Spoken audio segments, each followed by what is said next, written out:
alegria e satisfação que cumprimentamos aos nossos amigos e irmãos do portal Escola Dominical com a gloriosa paz de nosso Senhor e Salvador Jesus Cristo. Estamos dando início a mais uma pré-aula, esta ferramenta que o portal Escola Dominical disponibiliza no início da semana para que os irmãos possam melhor preparar a aula da Escola Bíblica Dominical. Leiam a revista da Escola Bíblica Dominical, assistam a esta pré-aula, vejam os textos de apoio que nós publicamos no portal Escola Dominical, cujo site é colocado aí ao longo da exposição, portalebd.org.br. Também veja os links que nós colocamos de outras videoaulas e de outros textos de apoio no Facebook, no Twitter e no LinkedIn do portal Escola Dominical. E depois, no sábado à noite, às 19 horas, hora de Brasília, nós convidamos o irmão para assistir a aula ao vivo, diretamente da Assembleia de Deus, Ministério do Belém, na sede aqui em São Paulo, uma aula que é interativa e que nós poderemos tirar as últimas dúvidas. Também existe a Sala dos Professores no portal Escola Dominical. Nesta Sala dos Professores, o irmão também poderá deixar a sua dúvida. No cadastramento do portal está suspenso, mas o irmão pode entrar ali como convidado, não há qualquer restrição. Hoje estaremos estudando a última lição deste primeiro trimestre de 2014. Como diziam os romanos, tempus fugit, o tempo está voando, já estamos terminando o primeiro trimestre de 2014, onde nós estudamos o tema Uma Jornada de Fé, a formação do povo de Israel e sua herança espiritual. Estudamos o livro de Êxodo, embora a lição de hoje, que tem como título Legado de Moisés, foge, transborda dos limites do livro do Êxodo, pois ao estudarmos a figura de Moisés, estaremos assim estudando praticamente todo o Pentateuco, né? Mais propriamente o que Moisés nos deixou. O legado de Moisés. Em primeiro lugar, o que quer dizer a palavra legado? A palavra legado é uma palavra jurídica, é um termo jurídico, um termo do direito das sucessões. O que é legado? Um grande livro de direito de Roma, as chamadas Institutas de Justiniano, do imperador Justiniano, que era o manual de direito, o último manual de direito romano, dizia o seguinte: legatum iter quis donatio quedam ad defunctum relicta. Falamos em latim aqui, mas lá nas Institutas de Justiniano, no capítulo 2, no início do parágrafo 20, diz que o legado é como a doação deixada pelo defunto. Há uma diferença entre legado e herança. Herança é tudo aquilo que nós deixamos quando morremos para os nossos herdeiros. Tanto os bens quanto as dívidas. A herança é o conjunto de tudo que nós deixamos para os nossos sucessores. O legado não. O legado é um bem em particular, ou alguns bens em particular, que são deixados pelo defunto, pela pessoa que morreu, especificamente para alguém. Ou seja, o legado é sempre um benefício, é sempre algo que se dá, é sempre um acréscimo que se dá a alguém. Quando nós falamos sobre o legado de Moisés, nós estamos falando dos benefícios, dos exemplos, das doações que Moisés nos deixa e deixou não só a Israel, mas também a igreja.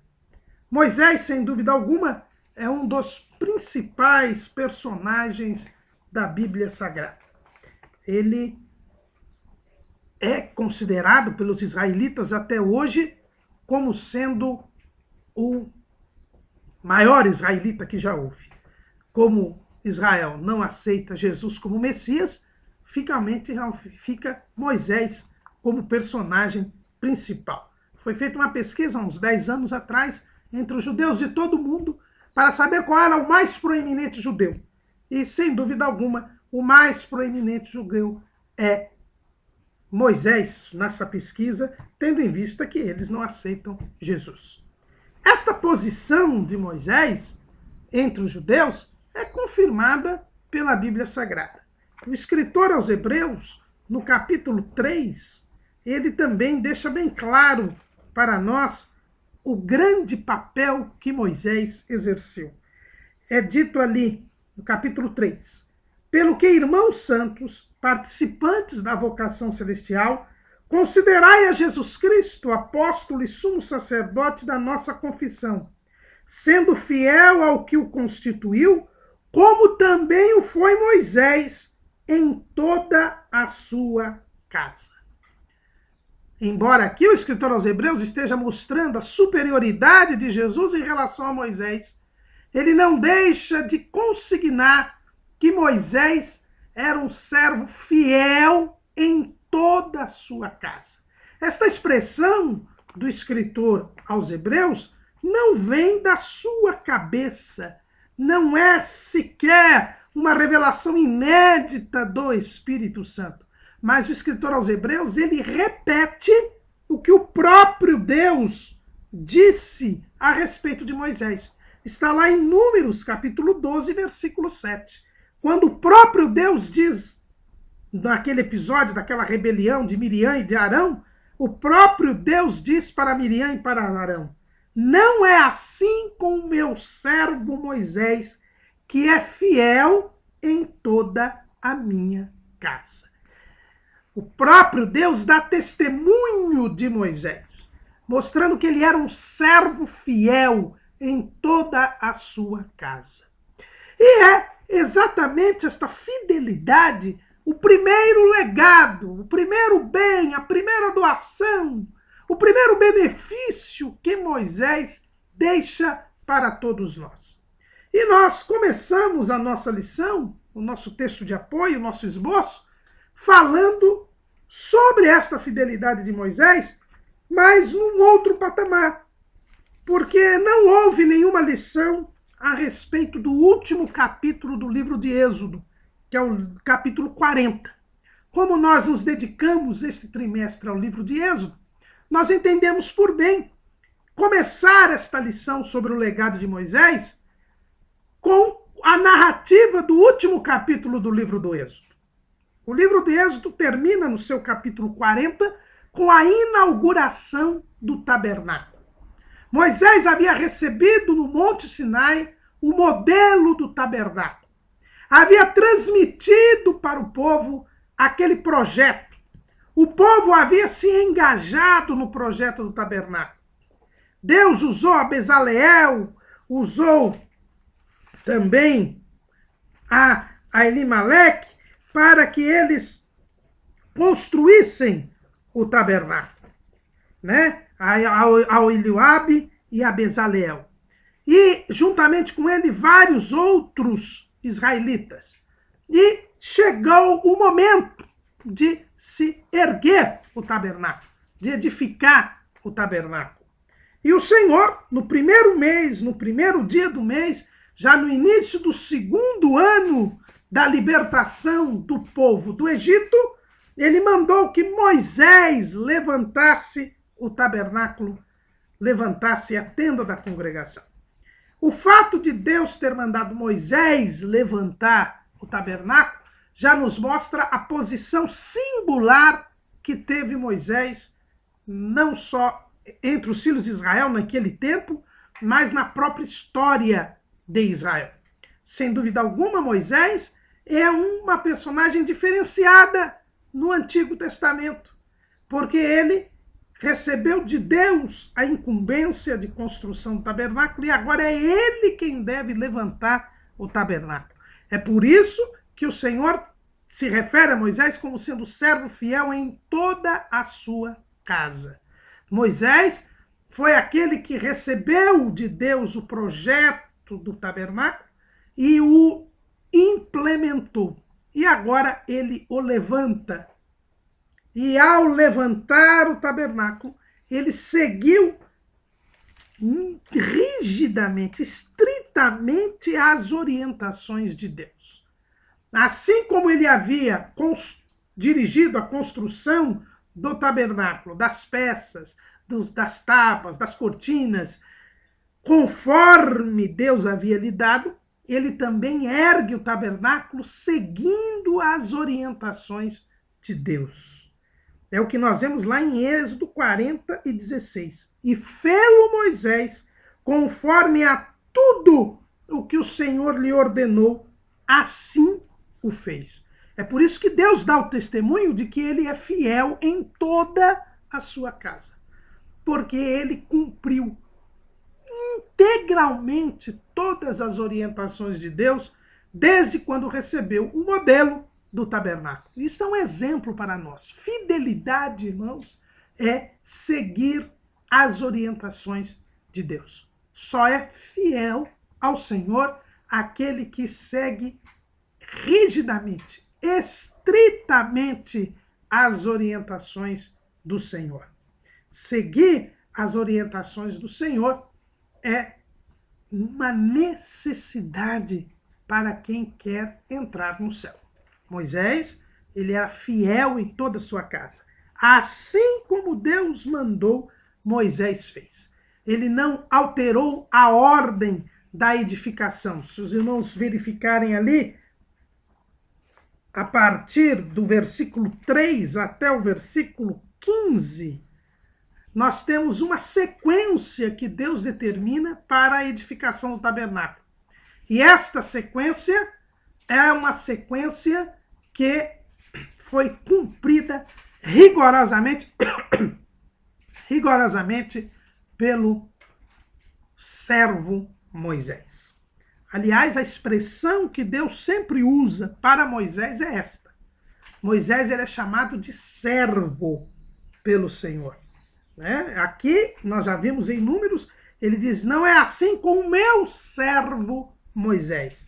Nós colocamos ali várias referências no esboço a respeito da qualificação de Moisés como servo. Isso mostra, irmãos, que ser servo de Deus é uma honra, é um título que nós devemos almejar. Hoje existem muitas pessoas aí inventando títulos, querendo títulos para aparecer.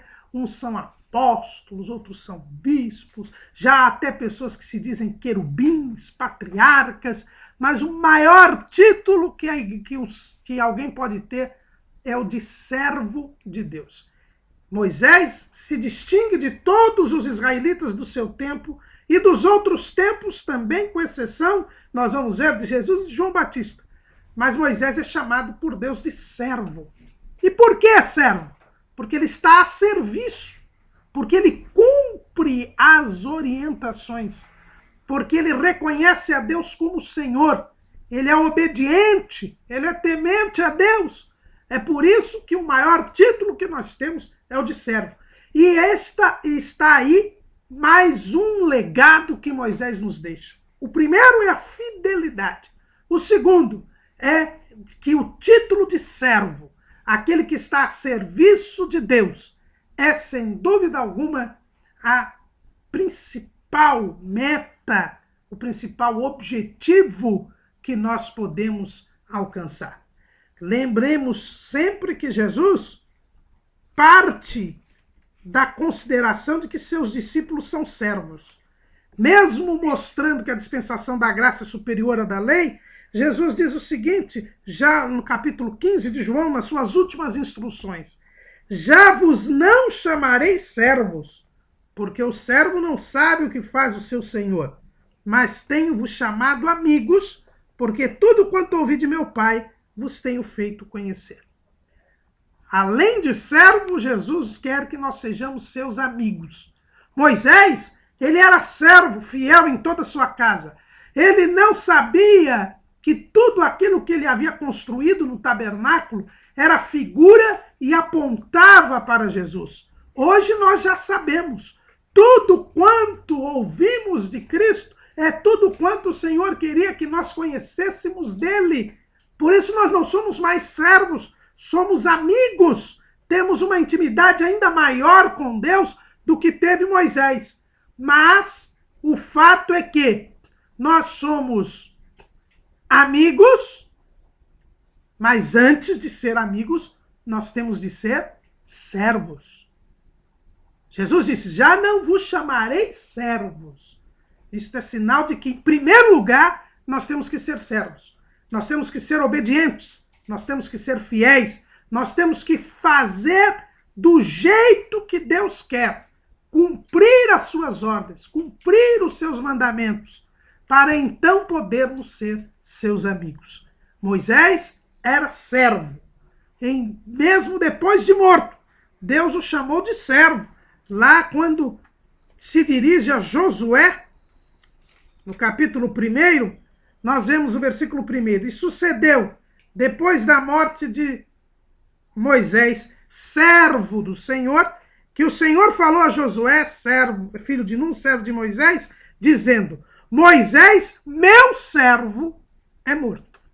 Então, mesmo depois de morto, Moisés continuou ostentando a qualidade de servo, porque foi fiel em toda a sua casa.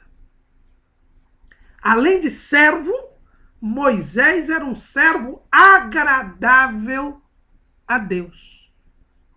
É o que nós vemos ali em Êxodo 33. Né? Nós falamos deste tópico no apêndice número 2.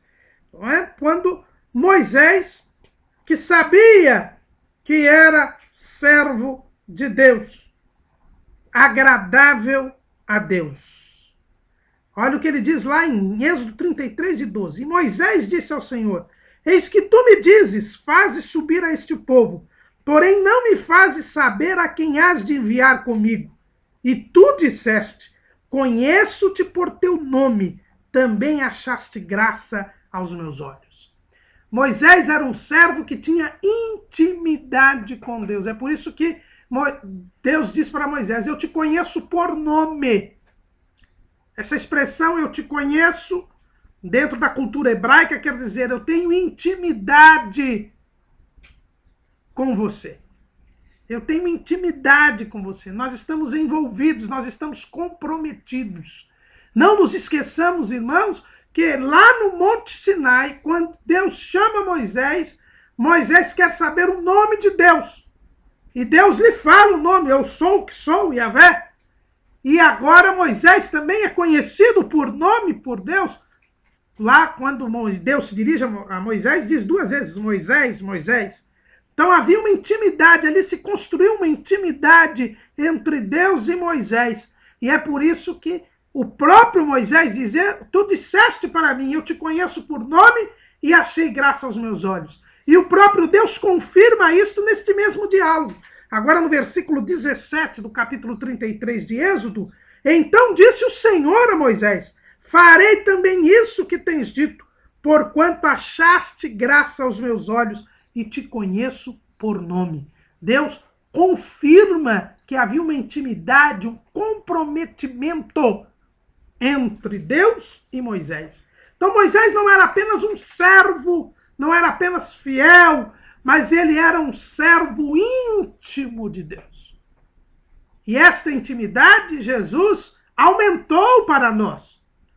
Moisés estava debaixo da lei, nós estamos debaixo da graça, nós temos maior intimidade, é por isso que Jesus disse, já vos não chamareis mais servo, mas chamarei amigos.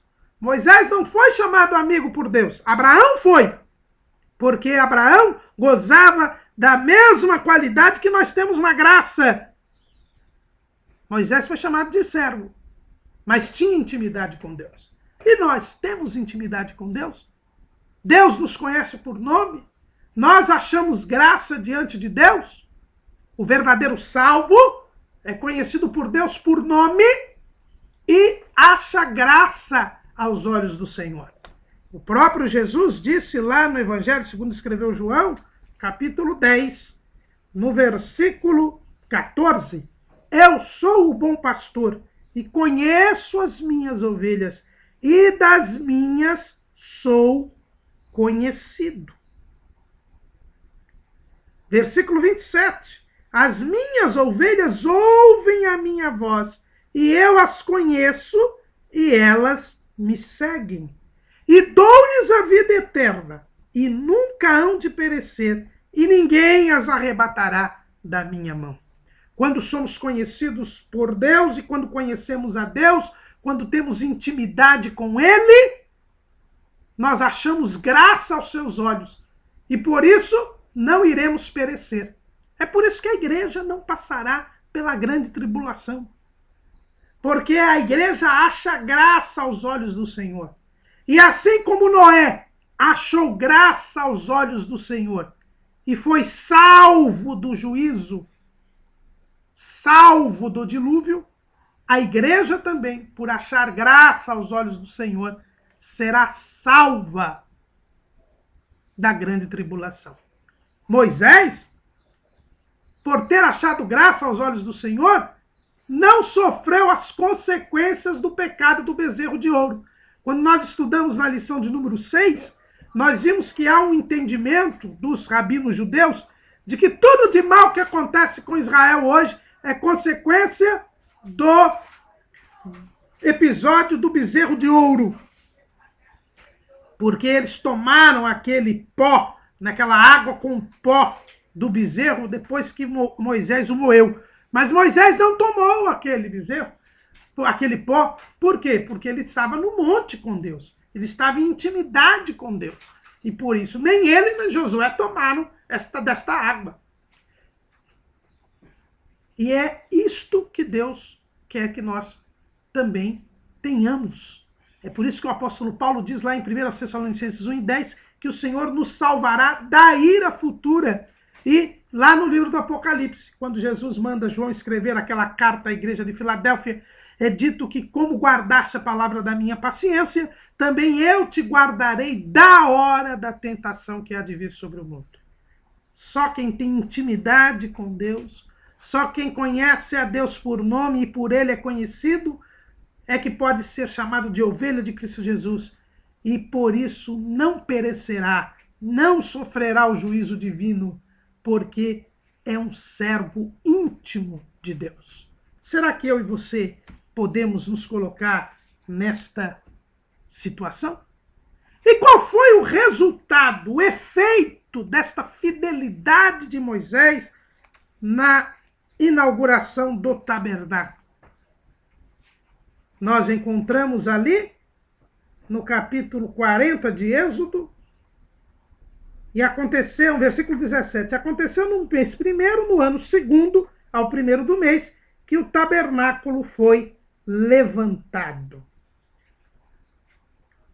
E o versículo 34, então a nuvem cobriu a tenda da congregação e a glória do Senhor encheu o tabernáculo. De maneira que Moisés não podia entrar na tenda da congregação, porquanto a nuvem ficava sobre ela, e a glória do Senhor enchia o templo.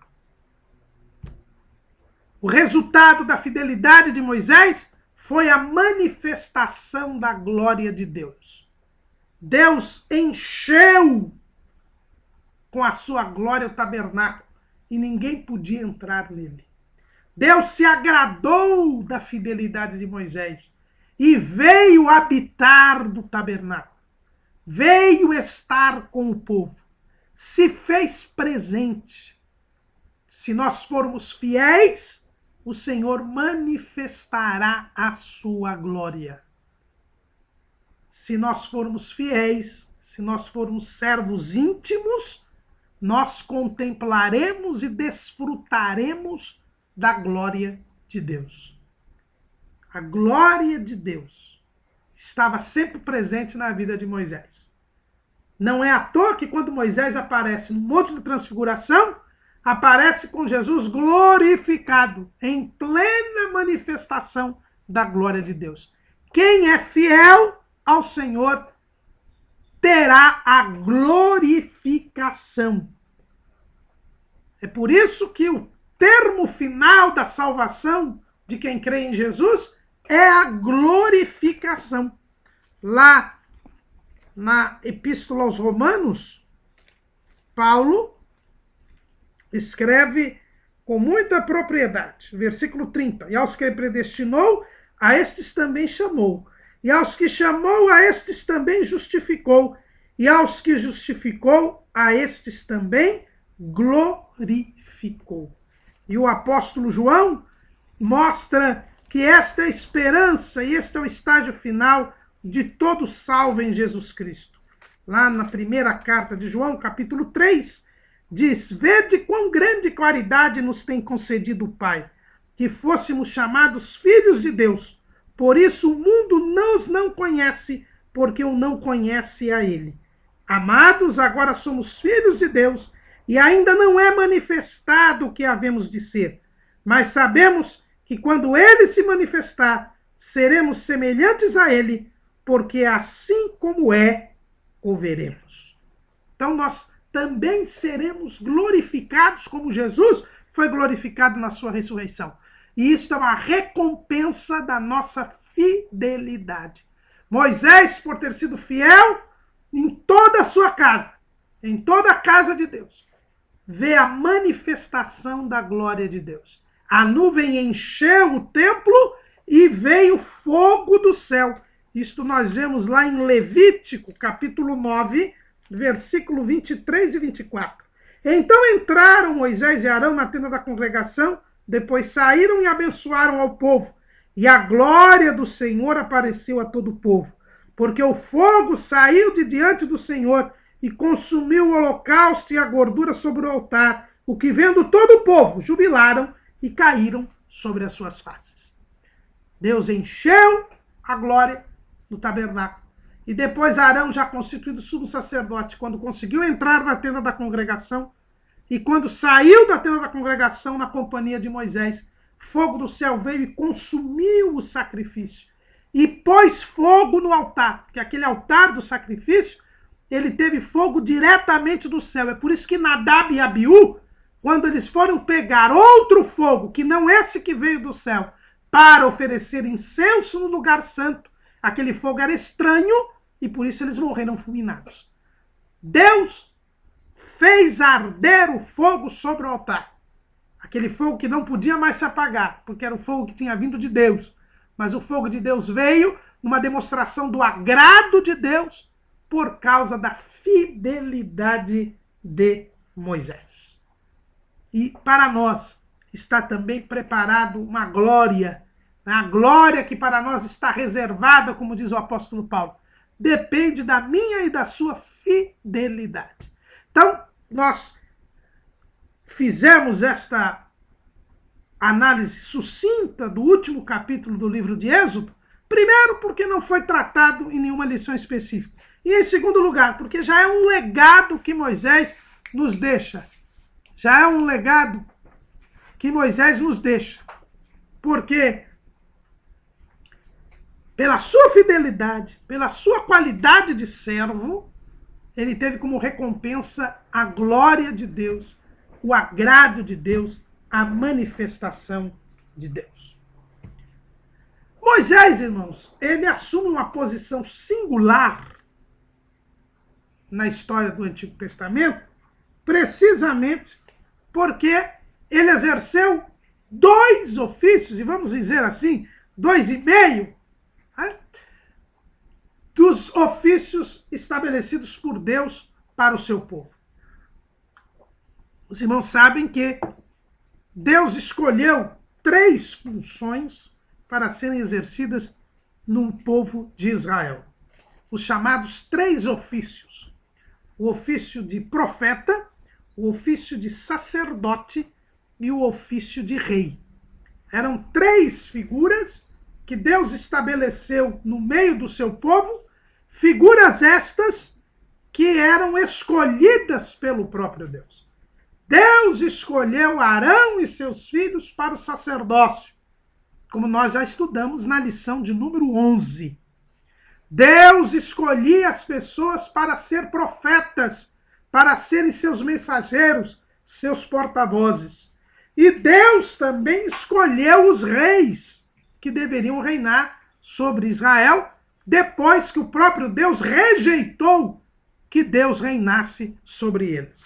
Embora rejeitado pelo povo para não reinar mais sobre eles, Deus tomou para si, arrogou para si a faculdade de escolher aqueles que haveriam de reinar. Então, nós temos aqui estas 3 funções os chamados 3 ofícios mediante os quais Deus se fazia presente no meio do povo. O ofício de sacerdote, o ofício de profeta e o ofício de rei.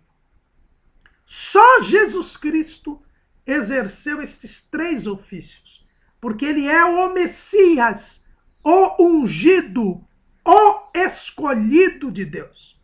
Então só Jesus preencheu e exerceu estes 3 ofícios. Ele é rei, porque ele era filho de Davi. Ele é sacerdote, é o sumo sacerdote segundo a ordem de Melquisedeque. E ele é profeta também. Não é? Várias vezes o povo reconhecia Jesus como profeta. Aliás, o fato de Jesus ser profeta é reconhecido não só pelos judeus, como também pelos muçulmanos. Então só Jesus exerceu esses 3 ofícios. Agora Moisés, ele é uma figura destacada na Bíblia Sagrada, porque ele exerceu 2 ofícios. E podemos dizer que ele foi o lugar-tenente, ele foi o servo de Deus, que em nome de Deus fez com que a realeza divina estivesse em Israel. É por isso que eu disse que é os 2 ofícios e meio. Né? Então nós colocamos aí no nosso esboço, Moisés foi profeta, Moisés foi sacerdote e Moisés foi uma espécie de vice-rei. Então foi aquele que mais se aproximou de Jesus no exercício dos ofícios. Aquele que mais perto chegou de Jesus. Então é por isso que ele tem uma posição singular. É por isso que ele é considerado servo fiel em toda a sua casa. E Jesus é maior do que ele, porque foi Jesus que edificou a casa. Jesus que é o dono da casa, porque Jesus é Deus. É por isso que Jesus é superior a Moisés, como nos ensina o escritor aos Hebreus, no já aludido capítulo 3 da sua carta. Mas Moisés foi aquele que mais se aproximou de Cristo. Daí porque a importância de nós vermos o legado que Moisés nos deixou. Em primeiro lugar, Moisés foi profeta. O profeta é aquele que leva a mensagem de Deus. O profeta é o porta-voz de Deus. Não confundamos profeta com prognosticador do futuro.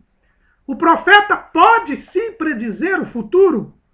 É uma das suas funções. Mas o fato de ser profeta, a palavra profeta é uma palavra grega que quer dizer mensageiro, porta-voz. É aquele que fala pelo outro. Moisés foi constituído por Deus como profeta lá no Monte Sinai. Quando nós vemos a chamada de Moisés, lá no livro de Êxodo, no capítulo 3, o Senhor diz para Moisés: vem agora, pois, e eu te enviarei a Faraó, para que tires o meu povo, os filhos de Israel, do Egito. Isso no capítulo 3, versículo 10. Mas no versículo 16, no versículo 15, a Bíblia diz assim: e Deus disse mais a Moisés: assim dirás aos filhos de Israel: o Senhor, Deus de vossos pais, o Deus de Abraão, o Deus de Isaque, o Deus de Jacó, me enviou a vós. Este é meu nome eternamente, este é meu memorial de geração em geração. Vai e ajunta os anciãos de Israel e diz-lhes: o Senhor, o Deus de vossos pais, o Deus de Abraão, de Isaque e de Jacó, me apareceu dizendo: certamente vos tenho visitado e visto o que vos é feito no Egito. Portanto eu disse: far-vos-ei subir da aflição do Egito, a terra do Cananeu e do Eteu, do Amorreu e do Ferizeu e do Eveu e do Jebuseu, a uma terra que mana leite e mel. Deus mandou que Moisés trouxesse uma mensagem dele para o povo. Isso é ser profeta. É falar em nome de Deus. É trazer a mensagem de Deus. Então, quando Deus manda Moisés falar ao povo, ele está constituindo Moisés como profeta. Esse foi o primeiro ministério que Deus deu a Moisés. O primeiro ofício. E todo o povo o reconheceu. Lá em Deuteronômio 34, está dizendo assim, versículo 10, e nunca mais se levantou em Israel profeta algum como Moisés. Então, Moisés foi reconhecido como profeta. E mais ainda, para os israelitas, o maior de todos os profetas. Ele foi dito que nunca mais se levantou algum profeta como Moisés. Então, para os israelitas, o maior profeta, o profeta que é modelo, o profeta que é paradigma, é Moisés. E no exercício do ofício de profeta, Moisés mostra toda a sua fidelidade. Moisés recebeu esta incumbência de Deus no Monte Sinai, foi até o Egito e transmitiu estritamente aquilo que Deus mandou que ele transmitisse. Moisés é um exemplo para nós, irmãos, porque nós também, como igreja, exercemos o ministério profético. Jesus disse, ide por todo mundo, pregai o evangelho a toda criatura. Nós também estamos comissionados por Deus a levar uma mensagem de Deus, que é o evangelho, as boas novas da salvação.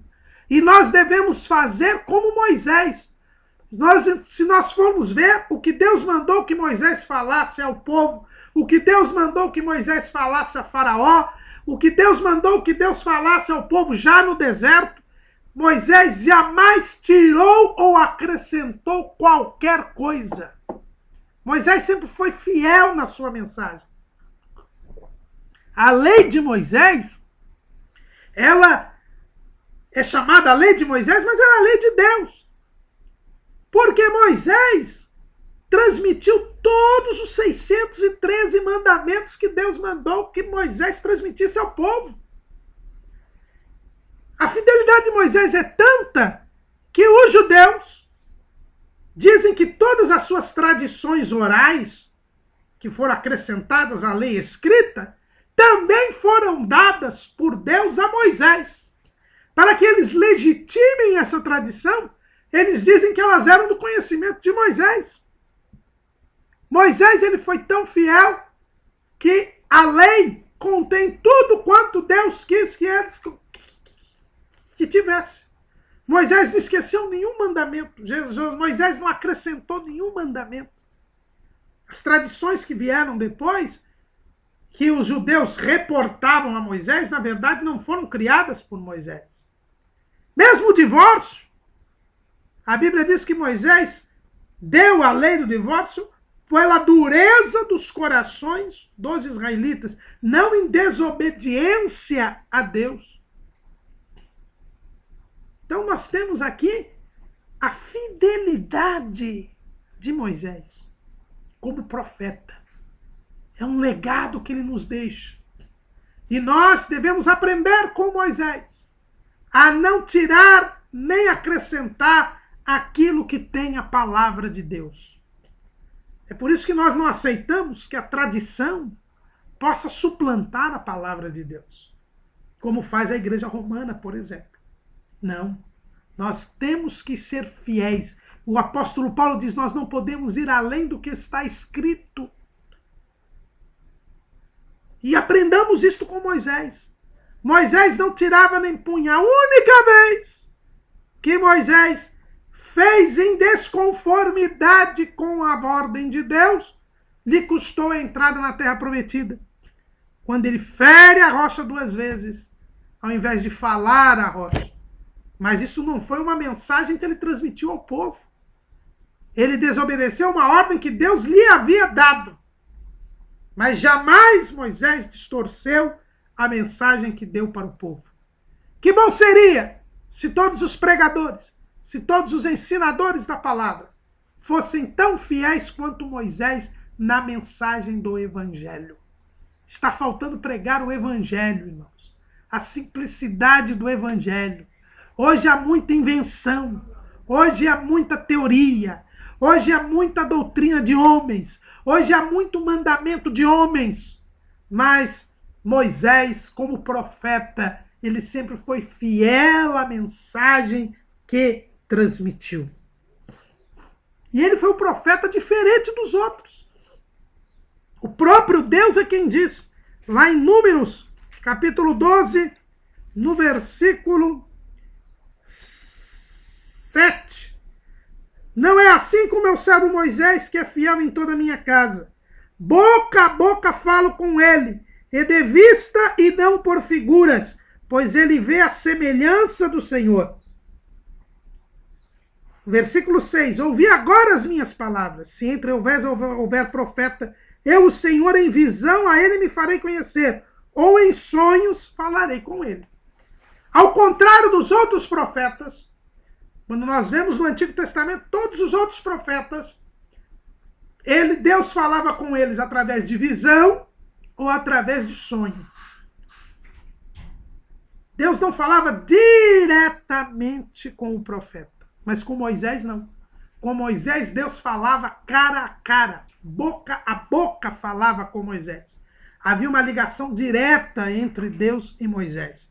No apêndice número 2, nós explicamos o que quer dizer este falar cara a cara. Não quer dizer que Moisés tinha acesso à face do Senhor,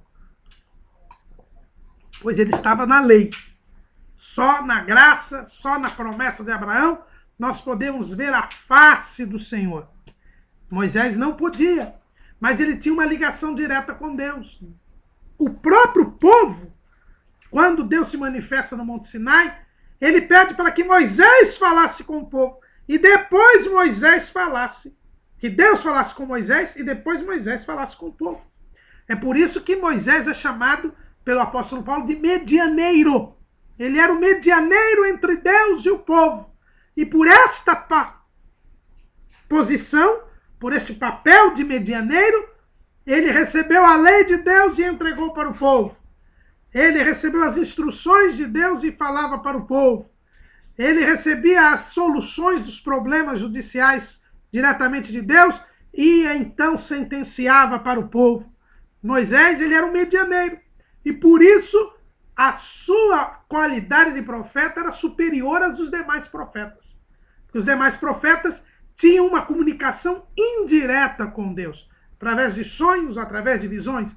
Mas Moisés não. Moisés tinha uma comunicação direta com Deus. Falava com o Senhor cara a cara, boca a boca, diante da sua condição de medianeiro. Mas que é uma condição inferior à nossa. Hoje nós podemos entrar no Santo dos Santos pelo sangue de Jesus Cristo.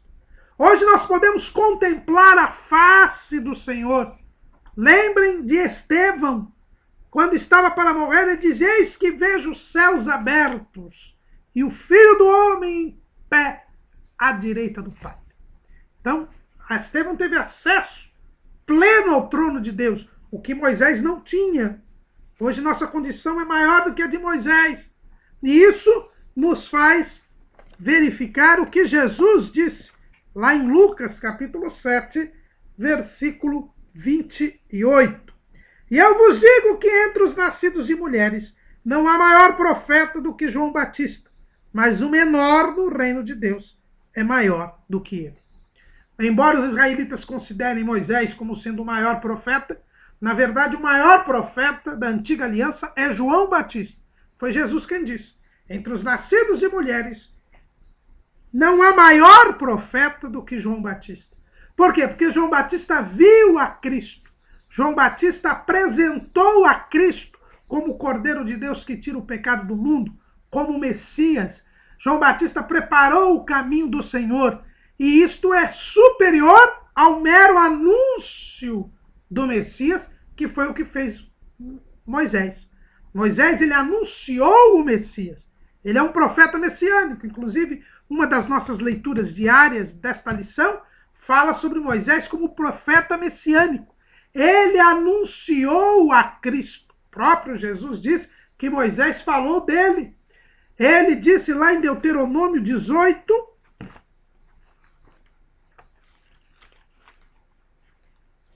no versículo 15, o Senhor teu Deus te despertará um profeta do meio de ti, de teus irmãos, como eu. A ele ouvireis. Este como eu que Moisés coloca é o contato direto que Jesus teria com o Pai, assim como Moisés teve com Deus. Então, esse contato direto, porque Jesus, como profeta, ele também não agiu por sonhos nem visões. Deus falava diretamente com ele. Então, assim como Moisés. Mas João Batista, ele apresentou o Messias. Ele indicou quem era o Messias. Ele viu o Messias, contemplou o Messias, coisa que Moisés não fez. Por isso que João Batista é superior a Moisés.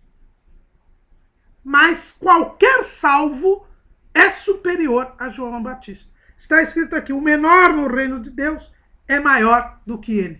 Por quê? Porque agora nós não estamos mais anunciando um Cristo que virá, o Messias que é depois, mas o Messias que já veio e que está glorificado e que nós temos na nossa glorificação a comunhão com ele, na sua glória. Hoje nós somos participantes da natureza divina, diz o apóstolo Pedro. Por isso que qualquer salvo é superior a João Batista e que é superior a Moisés. Mas Moisés foi um profeta singular entre os israelitas até João. Não foi o maior dos profetas, porque João o superou pelas circunstâncias do seu ministério. Mas ele, como profeta, Fílon de Alexandria, Fílon é um grande filósofo judeu e um comentarista das Escrituras, que é contemporâneo de Jesus. Nós colocamos aí algumas passagens do seu famoso livro A Vida de Moisés. Fílon de Alexandria viveu entre 10 a.C. e 50 depois de Cristo. Então ele viveu 60 anos, então ele viveu ali contemporâneo de Jesus. Ele morava em Alexandria, ele era da comunidade judaica de Alexandria, sua língua era o grego, mas ele comentou as Escrituras, ainda que com base na Septuaginta, e escreveu um livro chamado A Vida de Moisés. E ele diz que Moisés foi um profeta notabilíssimo. E existe uma outra característica interessante a respeito de Moisés, irmãos, como profeta. É que ele teve revelações não só do futuro, mas também do passado. Afinal de contas, como é que se deu a criação do mundo? A quem Deus revelou a criação do mundo? A Moisés, que revela como o mundo foi criado, como o homem foi criado, como houve o dilúvio, enfim. O dilúvio outros povos falam, não é da criação do homem, mas da criação do mundo, foi Moisés, lá no livro de Gênesis, que foi uma revelação que Deus deu a Moisés e ele passou por escrito. Então, como profeta, Moisés se distingue dos demais. E nos deixa uma lição. Nunca distorça a mensagem de Deus. Seja fiel na transmissão da mensagem de Deus. Mas além de ser profeta, Moisés também foi sacerdote. Também um sacerdote diferente. Um sacerdote singular. Por quê? Porque foi ele quem constituiu a Arão como sumo sacerdote. Então Moisés era superior a Arão, porque foi ele quem ungiu Arão. E quem unge é superior àquele que é ungido. Foi ele que ungiu os filhos de Arão. Foi ele também que separou aqueles rapazes que ofereceram holocaustos na promulgação da lei. Foi Moisés quem erigiu o tabernáculo, como nós acabamos de ver no início da aula. Então Moisés era um sacerdote superior ao próprio sacerdócio arônico, mas inferior a Cristo Jesus, porque ele era também pecador. Ele não entrou na terra prometida por causa do seu pecado. Mas Jesus nunca pecou. Jesus é de um sacerdócio superior. Moisés estava acima de Arão, mas estava debaixo da lei. Moisés, como sacerdote, ele cuidou tanto das coisas humanas quanto das coisas divinas, porque o sacerdote é aquele que faz as coisas profanas se tornarem sagradas. É aquele que faz com que algo se torne sagrado. Aliás, a palavra sacerdote quer dizer isso. aquele que torna algo sagrado. Moisés, ele era sacerdote. Por quê? Porque ele cuidava das coisas humanas e das coisas divinas. Ele era o intercessor, o mediador entre Deus e o povo de Israel. E isso é uma função também do sacerdote. Ele ofereceu sacrifícios. Ele também intercedeu pelo povo. E é aqui, irmãos, que nós vemos o grande ponto do ofício sacerdotal de Moisés. Moisés sempre soube interceder pelo povo. Ao chegar ao Egito, ao ir à sua primeira audiência com Faraó, e ao notar que Faraó havia aumentado a opressão do povo, Moisés vai interceder pelo povo. O povo o rejeita, o povo o acusa, mas ele vai chorar as mágoas do povo para Deus.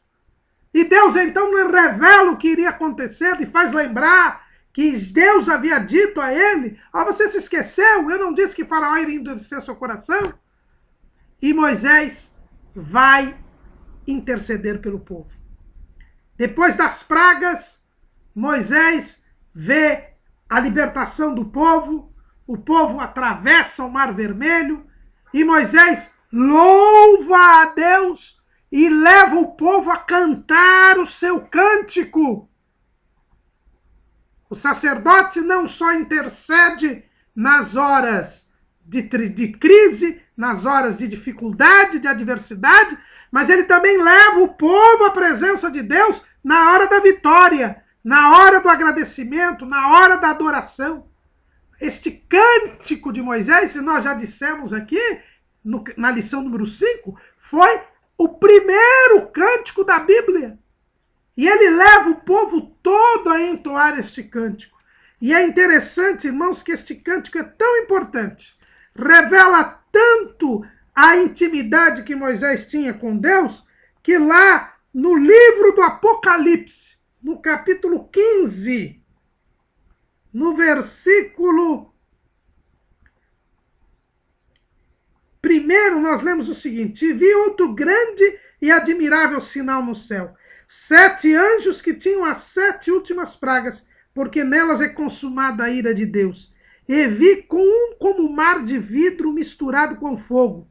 E também os que saíram vitoriosos da besta, da sua imagem, do seu sinal e do número do seu nome, que estavam junto ao mar de vidro e tinham as harpas de Deus, e cantavam o cântico de Moisés, servo de Deus, e o cântico do Cordeiro, dizendo: grandes e maravilhosas são as tuas obras, Senhor Todo-Poderoso, justos e verdadeiros são os teus caminhos, ó Rei dos Santos.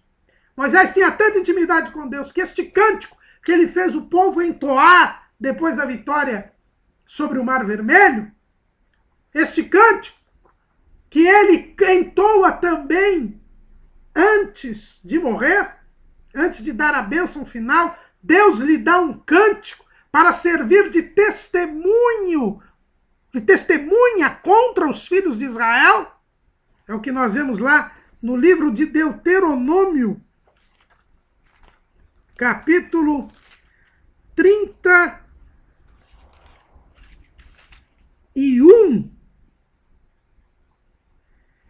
versículo 19. Agora, pois, escrevei-vos este cântico e ensinai-o aos filhos de Israel, ponde-o na sua boca, para que este cântico me seja por testemunha contra os filhos de Israel. E este cântico está no capítulo 32 de Deuteronômio. Moisés, ele cuidava das coisas humanas e das coisas divinas. Levava as coisas divinas para o homem, levava as coisas humanas para Deus. Este cântico de Moisés está no céu. Os vencedores da grande tribulação entoarão este cântico, como está ali em Apocalipse capítulo 15. É o cântico de Moisés e o cântico do Cordeiro. Para os irmãos verem a intimidade que tinha Moisés. E como sacerdote, ele levava o povo a adorar a Deus. Levava o povo diante de Deus para que o Senhor perdoasse os seus pecados. Este legado Moisés deixou para nós. A igreja também é formada de sacerdotes. Nós somos sacerdotes. Não é o pastor que é sacerdote. Todos nós somos sacerdotes. Está lá em Apocalipse, capítulo 1, versículo 6. E nos fez, quer dizer, Jesus nos fez reis e sacerdotes para Deus e seu Pai. O apóstolo Pedro, na sua primeira carta, no capítulo 2, no versículo 9, diz assim: mas vós sois a geração eleita, o sacerdócio real. A igreja é formada de sacerdotes. E como sacerdotes, nós precisamos, em primeiro lugar, interceder pelos homens, para que o Senhor perdoe os seus pecados, para que eles sejam salvos. É o que o apóstolo Paulo nos ensina lá na primeira carta a Timóteo, capítulo 2. Admoesto-te, pois, antes de tudo, que se façam deprecações, orações, intercessões e ações de graça por todos os homens, pelos reis e por todos os que estão em eminência, para que tenhamos uma vida quieta e sossegada em toda piedade e honestidade. Porque isto é bom e agradável diante de Deus nosso Salvador, que quer que todos os homens se salvem e venham ao conhecimento da verdade. Eu e você precisamos interceder pelos homens, por todos os homens, principalmente pelos governantes, porque isto é bom e agradável a Deus. Por que Moisés era um servo agradável a Deus? Porque ele intercedia pelos israelitas, quando eles pecavam. Lá no episódio do bezerro de ouro, Moisés se colocou no lugar do povo e disse: olha, Senhor, perdoa esse povo, senão risco o meu nome do livro da vida. Deus perdoou o povo por causa da intercessão de Moisés. Quando Deus disse, quando ele ainda estava no monte, que iria destruir o povo, Moisés disse: não faça isso, Senhor.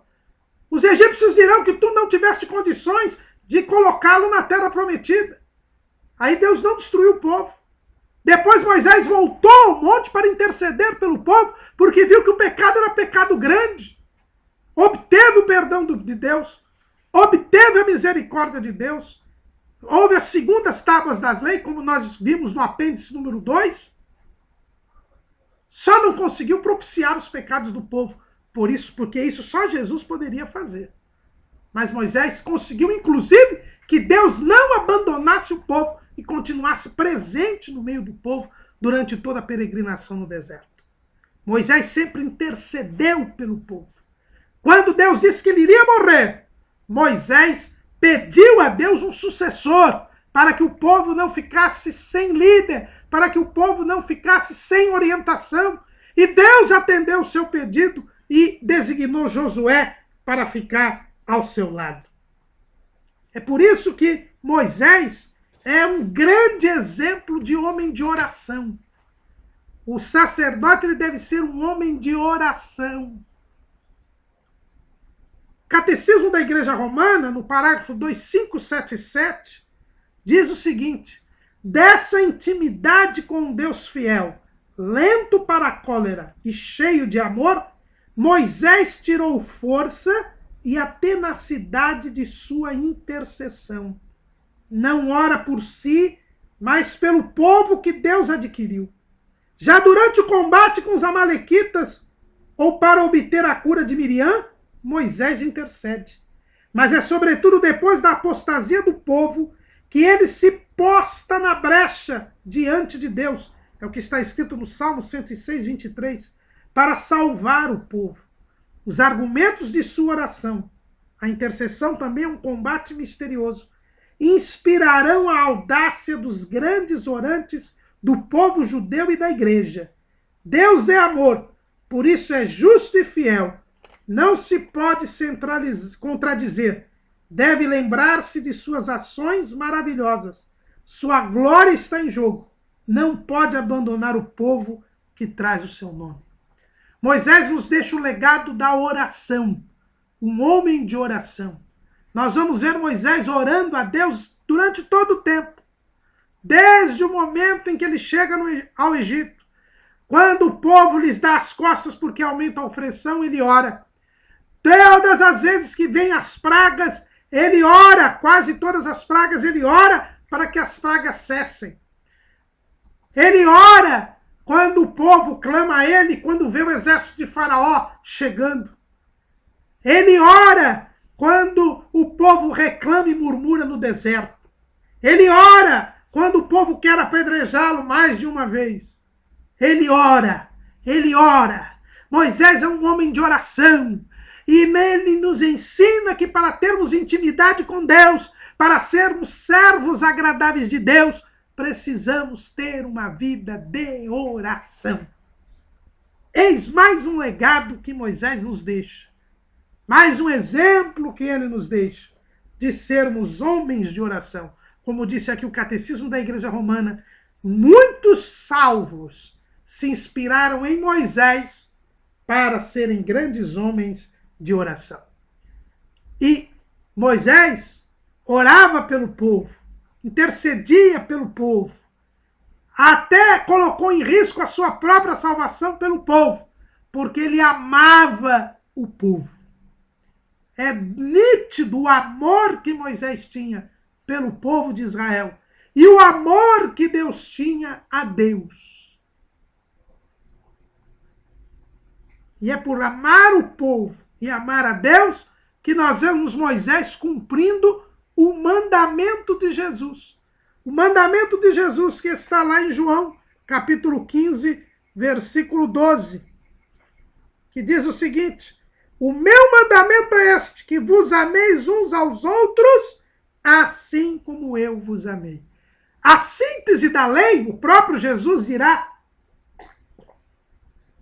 lá em Mateus 22, perguntado por um doutor da lei, qual era o grande mandamento? E Jesus disse-lhe: amarás o Senhor teu Deus de todo o teu coração, de toda a tua alma e de todo o teu pensamento.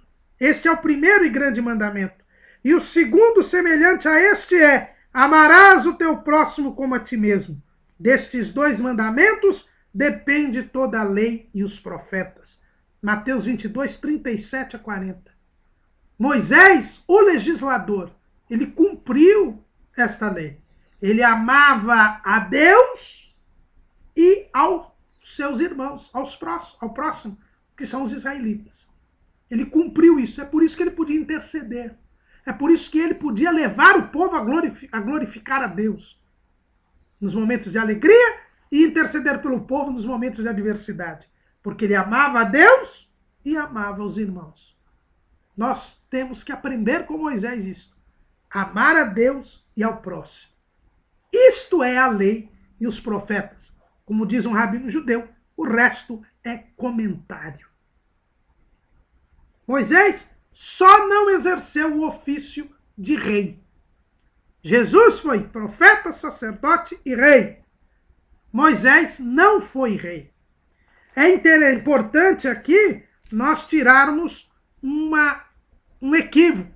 Algumas pessoas dizem que Moisés foi rei por causa de Deuteronômio 33 e 5, que diz assim: e foi rei em Jesurum, quando se congregaram os cabeças do povo com as tribos de Israel. Mas é que ele só leu o versículo isoladamente.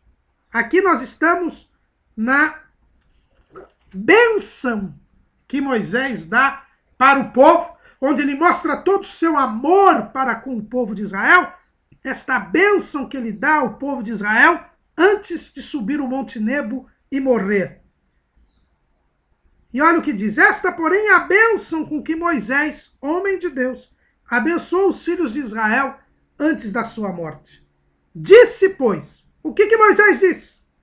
O Senhor veio de Sinai e lhe subiu de Seir, resplandeceu desde o Monte Parã e veio com 10 milhares de santos. À sua direita havia para eles o fogo da lei. Na verdade, ama os povos.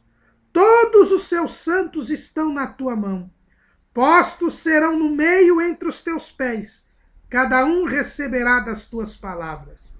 Moisés nos deu a lei por herança da congregação de Jacó. Então veja bem que Moisés está falando de Deus. Que Deus veio do Sinai, subiu do Seir, resplandeceu desde o Monte Parã, veio com 10 milhares de santos.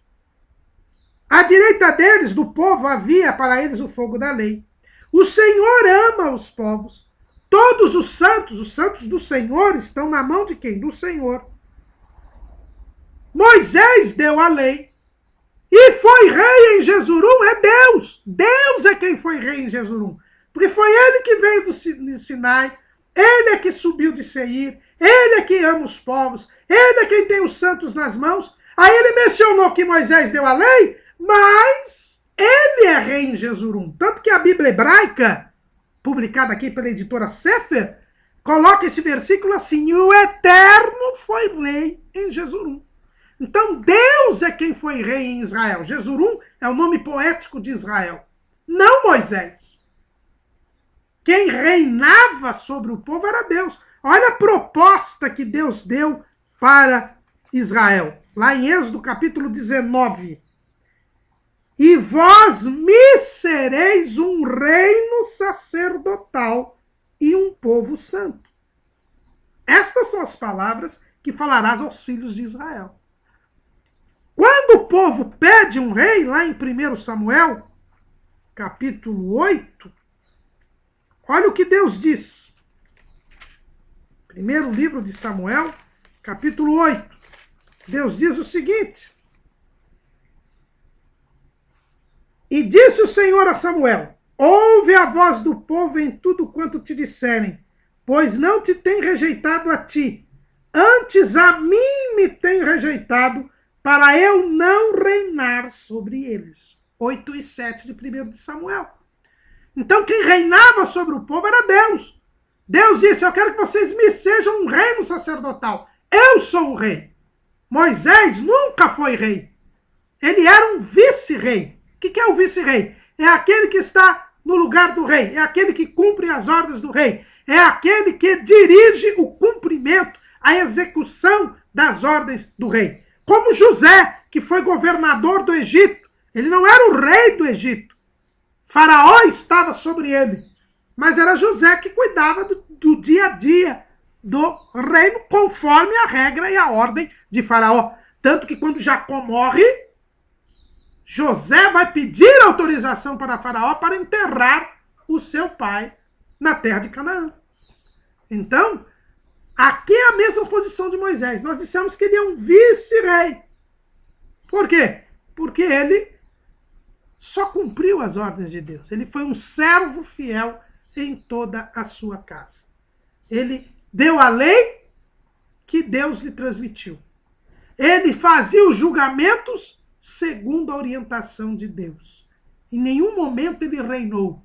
Ele era apenas o governador do povo, o líder do povo, o condutor do povo até a terra prometida. Mas quem dava a direção, quem dava a orientação, quem dava os mandamentos, quem deu a lei, foi o verdadeiro rei, Deus. Por isso que Moisés é inferior a Jesus. Jesus não. Jesus, ele próprio é o dono da casa, diz o escritor aos Hebreus. Ele é o rei.